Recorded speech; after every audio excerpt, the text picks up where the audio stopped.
sus deberes, sus derechos, sus obligaciones y las normas. Tablero Jurídico, la exposición más completa en el marco jurídico. En Tablero Jurídico, temas de actualidad y la noticia jurídica del día. Tablero Jurídico, con la dirección del doctor Luis Ernelio Palacios. Tablero Jurídico. ¿Cansado de pelear con sus arrendatarios? ¿Desocuparon y no pagaron los servicios públicos? ¿Deterioraron el inmueble? Llámenos. Alincol le tiene la solución. Le adelantamos hasta 3 meses de arrendamiento sobre vivienda dada en administración. Asistencia Legal Integral de Colombia.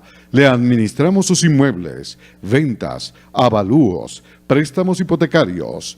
Alincol, Carrera Tercera 1240, Centro Financiero La Ermita. Teléfonos 884-3499 y 884-3990. Los invitamos para que sintonicen en el canal SED el programa Tablero Jurídico de lunes a viernes de 3 a 4 de la tarde en directo, para que usted conozca cuáles son los derechos en materia laboral y de la seguridad social, el derecho a la familia, el derecho constitucional, el derecho laboral, entre otros, porque usted debe conocer cuáles son esas normas jurídicas que le regulan cada uno de sus actos. 1. Amables televidentes, tengan ustedes muy buenas tardes. A partir de ese momento y hasta las 4 estaremos acompañándoles con este subprograma Tablero Jurídico, un espacio pedagógico diseñado para orientarle a usted en torno a lo que son sus derechos en materia laboral y de la seguridad social, el derecho civil, el comercial, el derecho de familia, el constitucional y por supuesto el derecho a la salud. Usted marca nuestras líneas de participación que van a figurar allí en su pantalla: 331-2265, 331-2265 o el 325-7570, 325-7570. Usted nos llama, nos cuenta cuál es su caso y nosotros vamos a hacer la labor de orientarle a usted para que otras personas en situaciones similares puedan resolver sus inquietudes.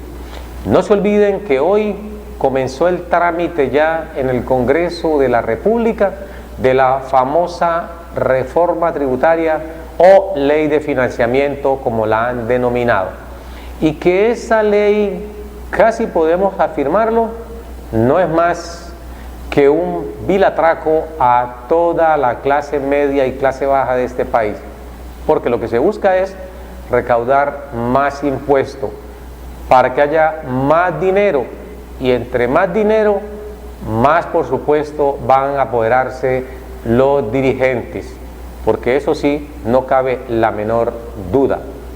El pasado 1 de diciembre se posesionó el presidente López Obrador en México, el presidente Andrés López Obrador. ¿Qué pasó con López Obrador? Pues simplemente en su discurso de posesión dio una cátedra de lo que se debe hacer en países como el nuestro, principalmente, sin necesidad de hacer reformas tributarias. Lo primero que él dice es empezar a reducir los costos de la nómina del Estado. Va a vender el avión presidencial, va a reducir esa guardia pretórica de muchos, guardas de seguridad o agentes de seguridad para los funcionarios del Estado. Va a reducir el viaje en sitios de primera clase o en aviones de primera clase. No, todo va a ser una reforma austera para evitar que esos funcionarios entren a seguir chupándosele la sangre literalmente al pueblo, gastándose el dinero con unos privilegios, y lo que debe ser una razón de ser en todos los políticos. La política debe ser una vocación de servicio y no un medio para enriquecerse. Por eso todos aquellos que ven en la política una forma de poder enriquecerse deben ir olvidándose de eso. Algún día el pueblo va a voltear por completo el pensamiento de muchos políticos y el pueblo tiene que reaccionar y tratar de darle un escarmiento a la clase dirigente. que vayan a los cargos públicos no a enriquecerse, y a enriquecerse malhabiadamente, porque siempre resultan con mucho dinero. A propósito del famoso video de los 20 millones de pesos que recibió ese sujeto, Gustavo Petro, hay que recordar que hace algunos años atrás a un senador del Partido Conservador le consiguieron allí en el maletín como para tomar gaseosas 2.000 millones de pesos, 2.000 millones de pesos. Nadie le preguntó de dónde provenían, no hubo investigación, no hubo escándalo, no hubo absolutamente nada. ¿Por qué? Porque hace parte de ese mismo círculo de que entre bomberos no nos pisamos la manguera. Y eso es lo que el pueblo no debe olvidar, porque así como a ese senador le consiguieron 2.000 millones de pesos allí en su maletín para tomar gaseosas, pues bien, a todos deben investigarlos y debe haber sanción, porque hoy en día usted, yo y mucha gente va a un banco a retirar una cifra ínfima, y por esa cifra tiene usted que declarar de dónde la consiguió, qué es producto, o sea, cuál es el producto de ese dinero, quién se lo entregó. Hoy en día es normal que un personaje como los que estamos citando tenga miles de millones allí en sus cuentas personales o a nombre de terceros y no los investiguen. Entonces, ¿de dónde sale el dinero? Si un senador, por supuesto, recibe un salario, una remuneración de casi 30 millones de pesos, ¿de dónde salen 2.000 millones de pesos? O como lo que manifestamos aquí en días pasados, el señor Otto Bula con más de 52.000 millones de pesos y nadie dice nada respecto a eso. Pues bien, este es el país, dijimos, también de la impunidad. Esperemos que se investigue a fondo no solamente al señor Gustavo Petro, sino que se investigue a todos aquellos que tienen dinero en sus cuentas y, por supuesto, sumas exorbitantes de dinero. ¿De dónde lo sacan? Incluso algunos defensores de estos mismos delincuentes que nos dirigen a veces resultan con mucho dinero y nadie sabe el origen de los mismos. Pero bueno, para no meternos en tanto problema, vamos a hablar de lo que nos gusta, de los temas del derecho laboral y la seguridad social. Por eso vamos a cambiar un poco el discurso, porque aquí en este país no se puede decir la verdad, so pena de recibir un escarmiento de quienes se roban al país a diario. Por eso queremos resolver algunas inquietudes que nos han dejado en nuestro correo electrónico y que tienen que ver hoy con la estabilidad laboral reforzada, porque el señor Santiago Cifuentes nos escribe y nos dice que ampliemos un poco este tema, porque él en estos momentos se encuentra incapacitado y quiere saber si esa condición de incapacitado le puede permitir continuar, por supuesto, con la vigencia de su contrato, aunque no esté desempeñando la labor. La pregunta que él nos hace es si el empleador puede prescindir de sus servicios o no. Para el señor Santiago Cifuentes y demás personas que a esta hora nos miran, nos escuchan, queremos indicarle que este es un tema bastante álgido, bastante complejo y que vive modificándose permanentemente. Pues hasta hace poco, las cortes que tenían ese perfil altruista, humanista, ese perfil de lo que busca la Constitución política, como lo es el de proteger siempre al más débil, pues esas cortes crearon una serie de jurisprudencia que aún está vigente, pero que es amenazada con estas nuevas cortes que no corresponden realmente a una interpretación de la norma, sino a unos intereses económicos de quienes los han puesto a lo mejor allí en el cargo.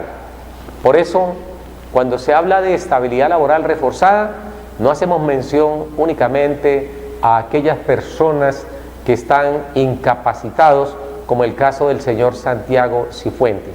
Pues bien, la estabilidad laboral reforzada tiene muchos matices, no solamente la persona que se encuentra incapacitada hoy en día goza de estabilidad laboral reforzada, porque a esa persona incapacitada se le une también el que se encuentra discapacitado.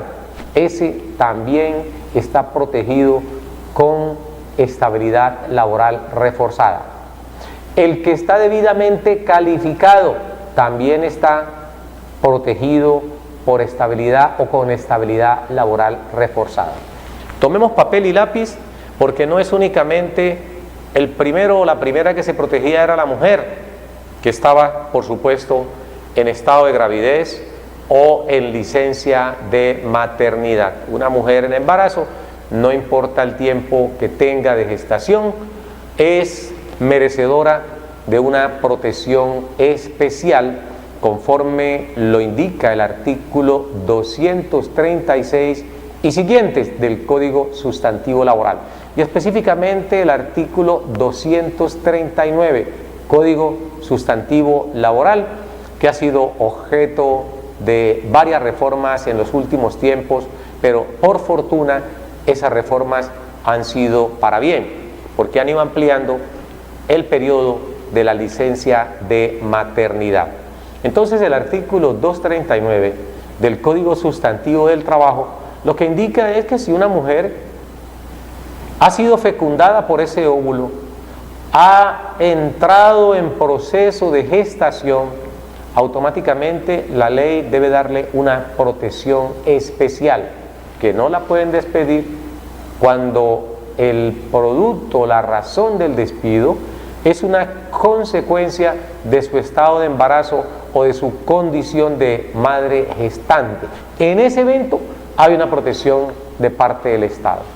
Entonces, este que era un derecho que estaba allí desde hace muchísimos años, con el transcurso del tiempo se ha ido ampliando. ¿Y por qué se amplía? En razón del contenido de la Constitución política, porque en algunos artículos que han sido diáfanamente interpretados por las altas corporaciones judiciales, han extendido esa estabilidad laboral a otros sectores. Por ejemplo, si hablamos nosotros de que a esa mujer hay que garantizarle la estabilidad laboral reforzada, ¿qué sucede entonces? La pregunta que nos hacemos nosotros: si esa madre no trabaja y el que trabaja es el padre de esa criatura y por alguna circunstancia a él lo despiden o se le termina su relación laboral. Este es un derecho nuevo, es un derecho jurisprudencial, y allí la norma lo que indica es de que así como se protege a la mujer que está en licencia de maternidad o que está en periodo de gestación, asimismo se debe proteger al padre de esa criatura cuando la mujer no tiene un trabajo como dependiente y el que trabaja o labora en el hogar es el hombre. Entonces, esta protección especial se extiende al hombre, al padre de esa criatura recién nacida o que está por nacer, y en ese evento damos aplicación a la sentencia C005 del año 2017, enero del 2017. Esta es una sentencia muy importante que debemos tener siempre presentes los abogados, los jueces y por supuesto los destinatarios de la norma, que somos todos, absolutamente todos, porque esa situación se da con mucha frecuencia en muchas empresas. Es decir, repito para que les quede claro, la sentencia C005 del año 2017, enero del 2017, así lo contempla: estabilidad laboral reforzada para el padre de esa criatura o el esposo de esa mujer recién dada a luz o que se encuentra en periodo de licencia de maternidad. A ese padre, cuando la madre no trabaja y es él el que tiene un contrato con un empleador X o Y, en ese evento esa estabilidad laboral reforzada se extiende, por supuesto, también al padre de la criatura. ¿Cuáles son las consideraciones de la Corte Constitucional para declarar o extender esta protección a los padres de familia? Lo dice en sus argumentos la Corte. Lo que busca la norma en el artículo 236 y siguiente, y de manera concreta el artículo 239 del Código Sustantivo Laboral, es la protección más que a esa madre, es a la criatura. Esa es la razón de peso para que esta estabilidad laboral reforzada que se tiene por parte de las madres pueda extenderse también a los padres. Es decir, que en ese evento, así como el empleador debe solicitar ante el Ministerio de la Protección Social un levantamiento del fuero de estabilidad laboral reforzada, cuando ese trabajador, esa trabajadora en este caso, está, digamos, en licencia de maternidad o está en periodo de gestación, esa misma protección se debe extender al padre. Luego hay que solicitar también levantamiento del fuero de estabilidad laboral reforzada. Por eso hacemos esa explicación, esa claridad, para que no se piense que solamente la madre de ese recién nacido es la que tiene la protección. También lo tiene el padre de esa criatura, por extensión. Así lo indica pues la Corte Constitucional, y debe ser un precepto objeto de difusión, de conocimiento por muchas personas, para que cuando tengan una situación similar le recuerden al empleador que no es posible despedir a ese hombre cuya esposa está en licencia de maternidad o en periodo de gestación. Se hace extensivo este precepto constitucional. No significa que a esa mujer o a ese padre de ese niño no se pueda despedir. Por supuesto, el empleador tiene facultades para despedir. De hecho, los artículos 62, 63 del Código Sustantivo del Trabajo contemplan las justas causas para dar por terminada una relación laboral. Justas causas por parte del empleador, justas causas por parte del trabajador. ¿Para qué? Para terminar un contrato de trabajo. Pues bien, recordemos que con la ley 789 desapareció el famoso preaviso, que era lo que le exigían al trabajador, que por lo menos con 30 días de antelación notificara a su empleador que no iba a continuar. Si eso no lo hacía dentro de esos términos, el trabajador estaba en la obligación de indemnizar al empleador con 30 días de salario. Esto quedó abolido a partir de la ley 789 del año 2002. Dentro de las pocas cosas que podemos rescatar de esa norma, que de alguna manera resultó ser nociva en el campo del derecho laboral y la seguridad social. Entonces, esa ley 789 eliminó o suprimió los 30 días de antelación con que el trabajador debía notificar al empleador su decisión de no continuar en el trabajo. Pues así lo estableció y así está, ahí está. Entonces, hoy en día, lo que sí está vigente son los artículos 62, 63, Código Sustantivo del Trabajo, a través de los cuales se dice en qué eventos el empleador puede dar por terminada una relación laboral sin necesidad, ojo, sin necesidad de entrar a levantar fuero alguno. Es decir, cuando ese trabajador o esa trabajadora no está forado, bajo ninguna de las circunstancias que la ley y la jurisprudencia han considerado, usted como empleador puede decirle queda despedido, hasta hoy trabaja. Lo ideal es de que usted siempre escuche en diligencia de descargo a sus trabajadores. Cuando usted considere que han cometido una falta en el trabajo, el Código Sustantivo Laboral le da herramientas jurídicas, le da diente a usted como empleador para que pueda requerir a ese trabajador. Usted lo va a requerir y le va a manifestar bajo un breve interrogatorio que debe hacer directamente usted como empleador o a través de su abogado. Y ojo, siempre que se haga una diligencia de descargo o se escuche a un trabajador en diligencia de descargo, recuerden, debe estar allí, contemplado en el documento, contemplado en el audio. Si es verbal y no tiene cómo grabar, usted lo puede hacer en el documento. Y nunca se debe hacer una diligencia de descargos si no está en presencia de dos representantes del sindicato o, en su defecto, dos testigos si en la empresa no existe sindicato. Es una empresa que tiene 2, 4, 5 trabajadores, allí no hay sindicato, no hay quórum para armar un sindicato. Luego el empleador no significa que esté impedido de adelantar una diligencia de descargos frente a ese trabajador. Entonces, ¿qué es lo que debe hacer? Llamar dos testigos antes de contrainterrogar, exigirle, por supuesto, sus generales de ley, su edad, manifestarle que está en la libertad de declarar o no, decir, debe hacerlo bajo su propia voluntad, su libre albedrío, no tiene por qué estar viciado su consentimiento o su voluntad. Sentirse amenazado, intimidado, no, debe estar completamente libre para poder entrar a solver las preguntas que el empleador ha de formularle respecto al objeto de dicha diligencia de descargos. Eso con esa claridad. Entonces, si esa diligencia de descargos se hace en debida forma, pues se van a dejar constancias o pruebas de allí de parte del trabajador de qué fue lo que pasó y por qué lo van a despedir. Esto sí es un trabajador normal.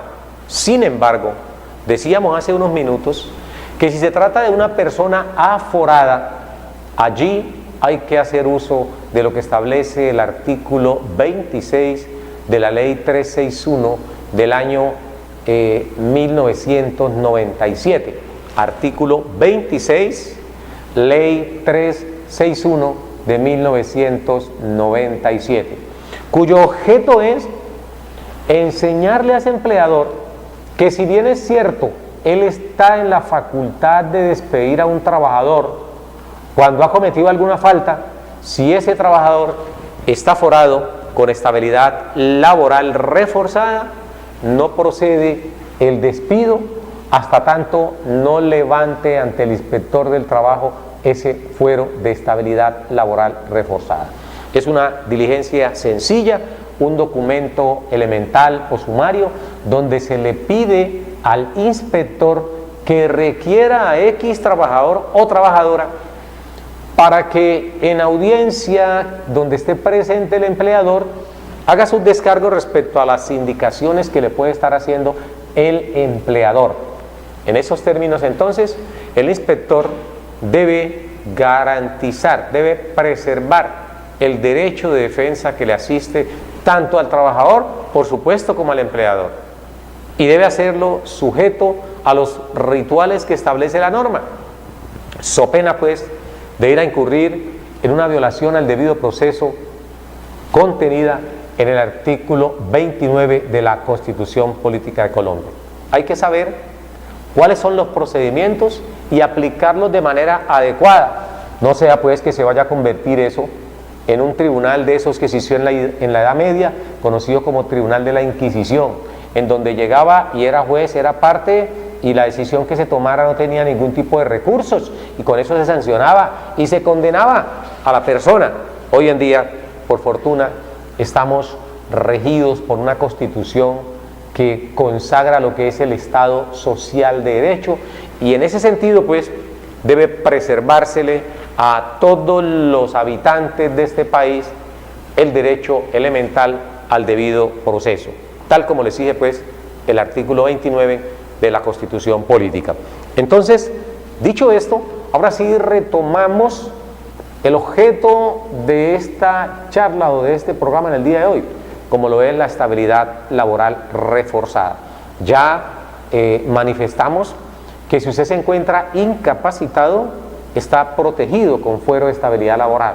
Incapacitada es la persona que no ha tenido ningún tipo de pérdida de capacidad laboral, simplemente tiene un malestar de salud, una situación de salud que le impide desarrollar las actividades laborales. Allí debe haber una protección. Ese es un incapacitado. El discapacitado es la persona que no está enfermo, está bien de salud, pero tiene algún tipo de discapacidad. Y esa discapacidad puede ser producto de un accidente, puede ser producto de una enfermedad o adquirida congénitamente, es decir, nació con un defecto físico, con un problema.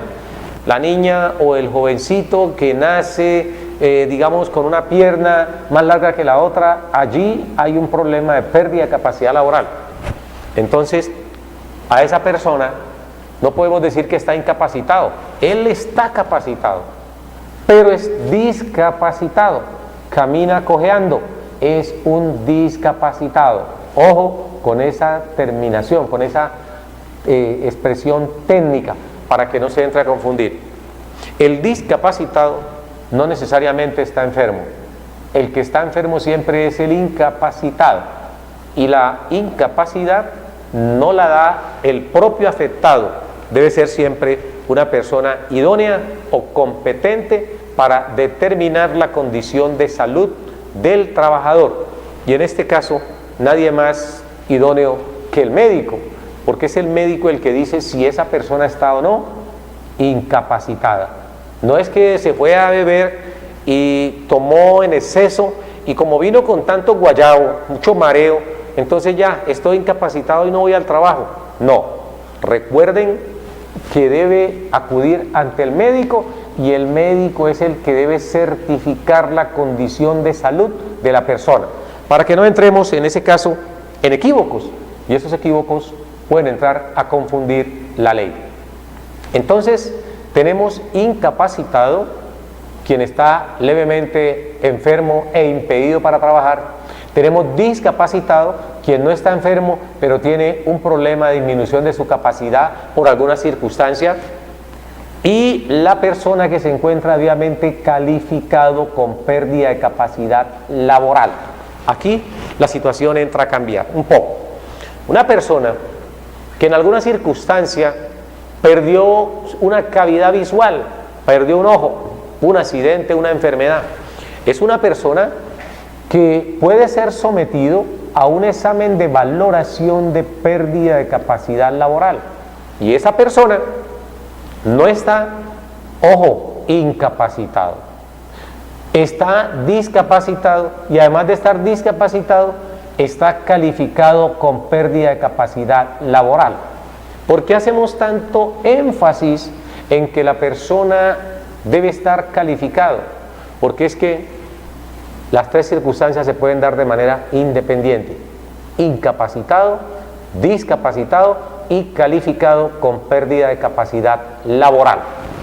¿Para qué exigimos la calificación? Porque es importante determinar el porcentaje de pérdida de capacidad laboral que ha tenido la persona y en ese mismo orden establecer el tipo de protección que se le debe dar, sobre todo si aplicamos el criterio de la Corte Suprema de Justicia, porque la Corte Suprema de Justicia ha establecido pues unas técnicas para determinar si hay lugar o no a proteger con la ley a una persona que se encuentra incapacitada.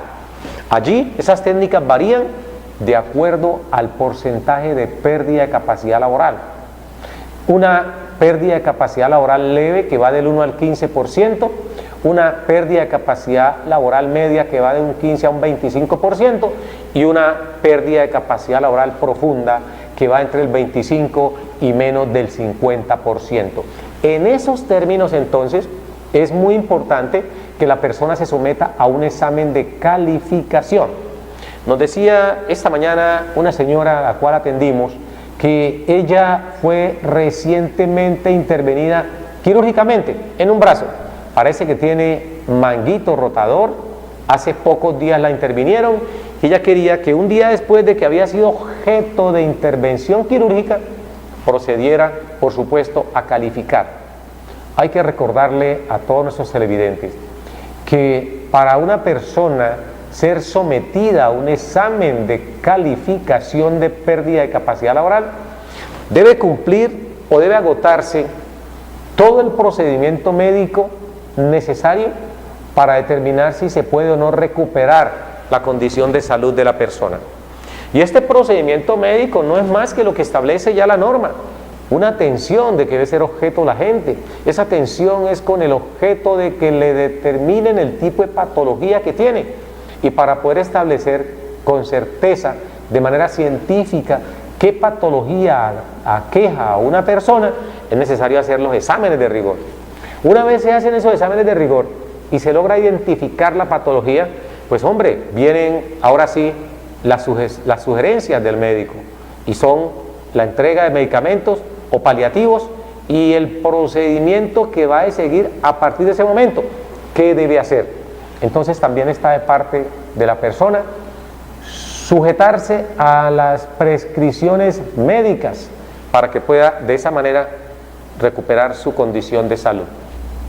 Si este tipo de incapacidad, persona que está incapacitada, no logra recuperarse con esos medicamentos, pues viene entonces la otra etapa, que es ya la intervención quirúrgica. La intervención no es más que el sometimiento que se hace al quirófano, o puede ser ese tipo de cirugías ambulatorias llamadas o realizadas a través de laparoscopia, que no van a requerir acudir de pronto a un quirófano riguroso. Basta con una pequeña incisión donde se introduce un catéter, y con ese catéter se realizan hoy en día muchas operaciones. Este tipo de procedimiento se aplica a todas las personas, o debe aplicarse a todas las personas, sin discriminación alguna por capacidad de pago, como lo establece la ley. Entonces, cumplido este trámite, si el médico que está atendiendo es un médico general y no es competente, no es el idóneo porque no tiene la especialidad de ese tipo de patología, por ejemplo, requiere un especialista en urología, un pediatra, un cardiólogo, entre otros, un neurólogo, el médico general está en la obligación de que si no pudo con sus paliativos resolverle el problema de salud a esa persona, debe remitirlo ante el especialista, y ese especialista, que es mucho más idóneo porque es el tema objeto de consulta, puede ordenar unos exámenes más especializados para de esta forma conocer a fondo qué tipo de patología es la que aqueja al individuo. Hecho esto, entonces, el médico va a programar, si así lo amerita, una intervención quirúrgica. En esa intervención quirúrgica va a estar todo el equipo médico, va a estar no solamente el cirujano, sino el anestesiólogo, la enfermera, el instrumentador quirúrgico, entre otros. Realizada la misma, la persona, si es un proceso ambulatorio, pues se va a remitir hasta su hogar y se le van a hacer un seguimiento, se le va a indicar qué medicamento debe ingerir durante ese tiempo y presentarse en qué época nuevamente donde el médico, para que pueda evaluar la evolución del problema de salud.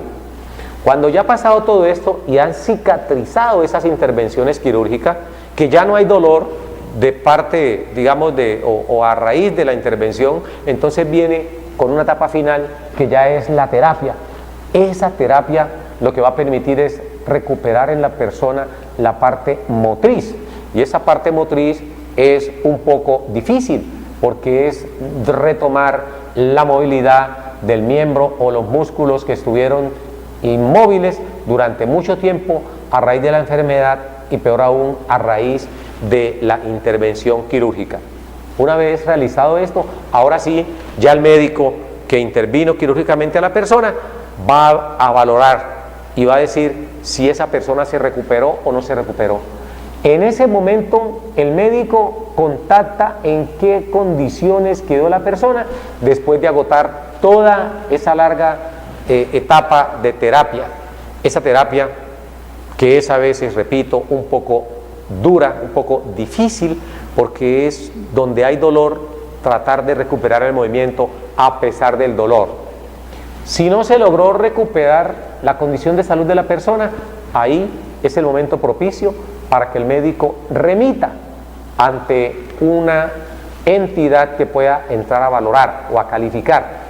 Recordemos que por ley puede calificar una EPS, puede calificar la ARL, pueden calificar los fondos de pensiones, sean públicos o privados, sea Colpensiones o cualquiera de los otros que establece la norma, y puede calificar por supuesto, o pueden calificar las aseguradoras como compañías aseguradoras con las cuales los fondos de pensiones reaseguran una determinada prestación. Si hay inconformidad con ese dictamen de calificación, recordemos que el afectado tiene 10 días hábiles contados a partir de la fecha de la notificación o un día después de la notificación para que proceda, por supuesto, ¿a qué? Proceda a pronunciarse, a reponer o apelar ese dictamen de pérdida de capacidad laboral. Y esa reclamación, ante lo insatisfecha que está la persona por el dictamen, la va a conocer la Junta Regional. Así lo establece pues el artículo 41 de la Ley 100, artículo que fue modificado por la Ley 962 del 2005 y recientemente por el Decreto Ley 019 del año 2012. En esos términos, entonces, puede obtenerse un examen de calificación de pérdida de capacidad laboral y no como muchas personas creen que tan pronto salieron del quirófano, al otro día tienen que sujetarse a un examen de pérdida de capacidad laboral. Esta claridad la hacemos, por supuesto, para que las personas tengan presente que esa es la razón de peso por la cual el término para poder entrar a pagar incapacidades se viene aumentando poco a poco con el transcurso del tiempo, porque el artículo 62, 63, Código Sustantivo del Trabajo, que tantas veces hemos citado en el día de hoy, le decía al empleador en el numeral 15, usted puede despedir a ese trabajador cuando hayan transcurrido más de 180 días de la enfermedad o patología y no haya podido recuperarse.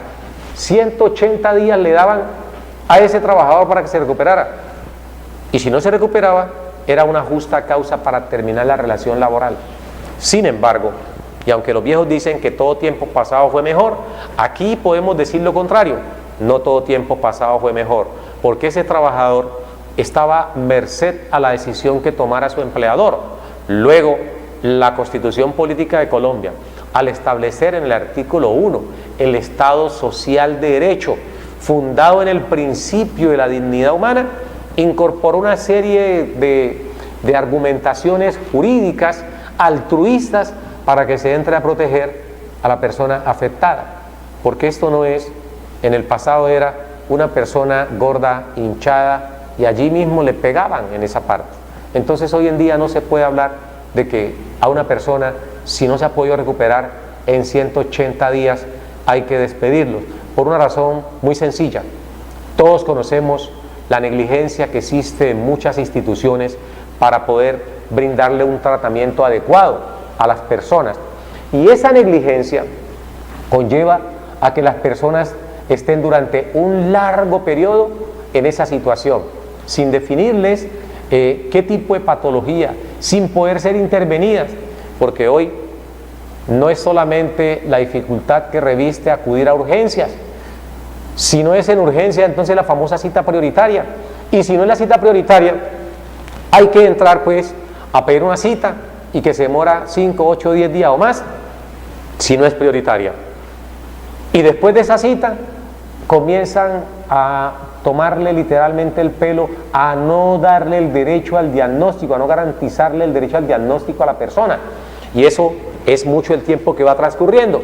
Y durante ese tiempo de experimentación o de negación de derechos, para que la persona al final se aburra y no vaya más a la EPS, porque eso es lo que buscan con ese comportamiento, con esa atención tan mala que prestan a veces muchas instituciones. Por un lado, para que la persona no acuda más al médico, entonces le brindan un pésimo servicio, y las personas hoy en día que están con un tipo de patología en su casa lo piensan 2 veces antes de ir al médico. ¿Será que voy o no voy?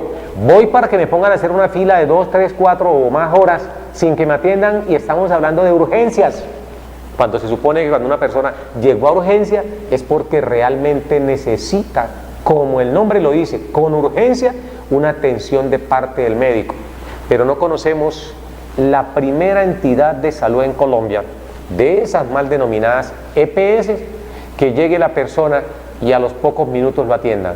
salvo pues, como hemos dicho aquí, que esa persona llegue completamente fraccionada, que lleven el hígado en una bolsa, los riñones en otra, la cabeza en una bolsa, las extremidades inferiores en otra bolsa. Ahí es donde ellos pueden considerar que hay una urgencia. Con todo y eso, esas personas no lo atienden en ese término. Aquí se acostumbraron a observar las EPS que solamente hay situación de urgencias cuando la persona llega en esas circunstancias, en esas condiciones. Antes no. Entonces, si esa persona tiene una cita prioritaria y todo el procedimiento, el camino que hay que recorrer, solamente con el médico general, porque cuando el médico general se declara incompetente para seguir conociendo el estado de salud de una persona, lo remite, y es normal, y eso es tener ética, porque si yo no soy especialista en una determinada patología, lo mínimo que debo hacer es remitirlo ante ese especialista. Y cuando va ante ese especialista, por supuesto, para poder llegar allí se va a demorar meses, porque siempre las personas llaman y la agenda está copada. La agenda está copada y está copada, llame nuevamente para ver si le asignamos la cita con especialista. Si usted, señor televidente que me está observando, ha sido objeto o es objeto de una mora en la asignación de una cita con un médico especialista, no dude presentar esa solicitud de asignación de citas con médico especialista por escrito. No requiere abogado. Basta solamente con que usted de su casa en un manuscrito solicite a la EPS que requiere con urgencia una cita con el médico especialista, puesto que ya tiene remisión de su médico general. Incluso usted no necesita moverse de su casa.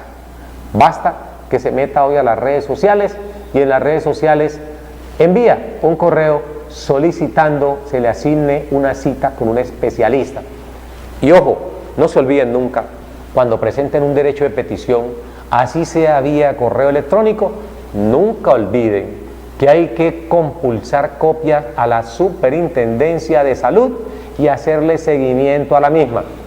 Ese correo en el cual usted envió la solicitud para que le asignen una cita con un médico especialista, imprímalo y ese debe ser parte de su historia clínica. Téngalo allí porque esa es una prueba para si no le responden, pues vamos lamentablemente a acudir a un mecanismo de protección constitucional como lo es la acción de tutela. Entonces, todo esto que hemos dicho y que impedía que una persona en el pasado en 180 días pudiera ser, digamos, calificado, fue lo que llevó a que se ampliaran los términos para que una persona pudiera ser objeto de despido o que esa persona tuviese una protección durante todo ese tiempo. ¿Por qué razón? Porque inicialmente ese artículo 41 hablaba de 180 días y esos 180 días estaban en consonancia con el artículo 62 y 63 del Código Sustantivo del Trabajo. Luego, la jurisprudencia de la Corte Constitucional especializada en ese tema que dijo, hay que ampliar porque no tenemos una correlación de 180 días que da la norma al tiempo que se demoran las instituciones prestadoras del servicio de salud, llámense ARL, llámense IPS, llámense como ustedes quieran denominarle. En esos términos entonces la jurisprudencia ha avanzado un poco en ese aspecto y ha permitido una mayor y mejor protección al trabajador. Ese es un tema muy extenso y el tiempo, la verdad, aquí no nos alcanza, por eso los vamos a invitar en el día de mañana, cuando vamos a seguir hablando de este tema. Vamos a seguir hablando de este tema, del procedimiento para que a una persona lo puedan calificar con pérdida de capacidad laboral, que no es de un día para otro. La invitación muy cordial para todos ustedes es para el día de mañana, cuando estaremos nuevamente en punto de las 3 con más Tablero Jurídico. Recuerde que este espacio se emite o se repite a las 11 de la noche. Gracias al amigo Rafael Ávila, lo mismo que a Inson Yantén y al amigo, por supuesto, Jaime Rodríguez. A todos ustedes le agradecemos por haberse contactado con nosotros, haber observado y escuchado este programa y por favor no se olviden de socializar el conocimiento, porque el conocimiento no se puede mendigar. A todos entonces los invitamos, que tengan una feliz tarde, un fuerte abrazo y un Dios les bendiga. Nos vemos mañana. sus deberes, sus derechos, sus obligaciones y las normas. Tablero Jurídico, la exposición más completa en el marco jurídico. En Tablero Jurídico, temas de actualidad y la noticia jurídica del día. Tablero Jurídico, con la dirección del doctor Luis Ernelio Palacios. Tablero Jurídico.